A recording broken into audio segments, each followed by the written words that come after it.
The life of man is of no greater importance to the universe than that of an oyster. Beauty in things exists in the mind which contemplates them. A wise man proportions his belief to the evidence.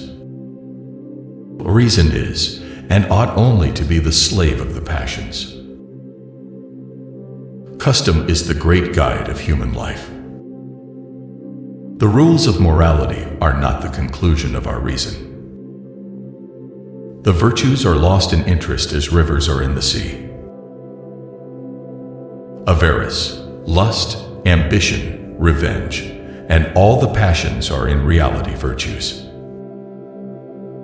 Nothing is more surprising than the easiness with which the many are governed by the few.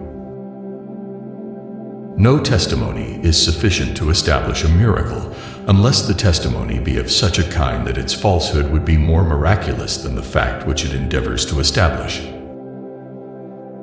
Generally speaking, the errors in religion are dangerous, those in philosophy only ridiculous.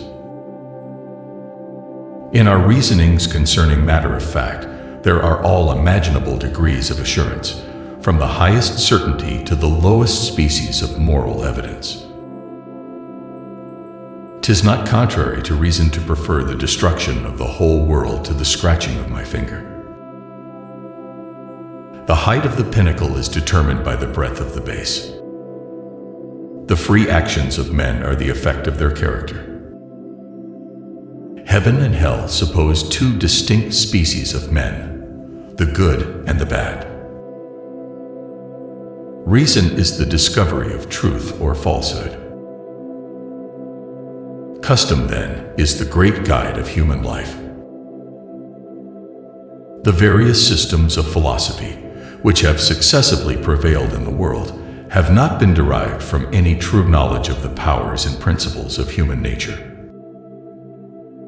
In reality, there is a continual succession of perceptions in our mind. All events seem entirely loose and separate. Nothing endears so much a friend as sorrow for his death. The sweetest and most inoffensive path of life leads through the avenues of science and learning. The order of the universe proves an omnipotent mind. Nature is always too strong for principle. Reason is a slave to the passions. Avarice, lust, ambition, revenge, and all the passions are virtues in reality. The same passion that makes a man a hero, a brave man, an honest man, makes him a cuckold. Belief is nothing but a more vivid, lively, forcible, firm, steady conception of an object than what the imagination alone is ever able to attain. When men are most sure and arrogant, they are commonly most mistaken. Nothing is more dangerous to reason than the flights of the imagination. If we take in our hand any volume of divinity or school metaphysics, for instance, let us ask, does it contain any abstract reasoning concerning quantity or number? You can never be a hero in the wars after your death. The imagination is not determined by the understanding, but operates according to the will. Every man has a fair and an ample scope for the exercise of his taste and judgment. We seldom hear any suspicion of collusion among the narrators.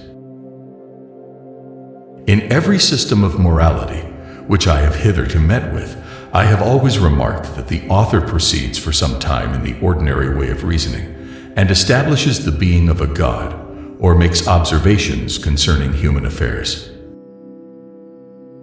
Sudden joy or grief transports us beyond the limits of patience. The rules of morality are not the conclusions of our reason. The virtuous man alone is happy. The great difference between humans and animals is in the faculty of the imagination. An idle reason lessens the enjoyment of life, and in some measure loses the property of it. No man ever threw away life while it was worth keeping. The wise man is the happy man. To hate, to love, to think, to feel, to see, all this is nothing but to perceive. The mind is a kind of theater where several perceptions successively make their appearance, pass, repass, glide away, and mingle in an infinite variety of postures and situations. All the objects of human reason or inquiry may naturally be divided into two kinds, to wit, relations of ideas and matters of fact. What a peculiar privilege has this little agitation of the brain which we call thought. Passions not being contrary to reason, but only different from it, we ought to choose the strongest and the clearest, and employ all the reasonings in the world to prove to ourselves that we have a right so to do.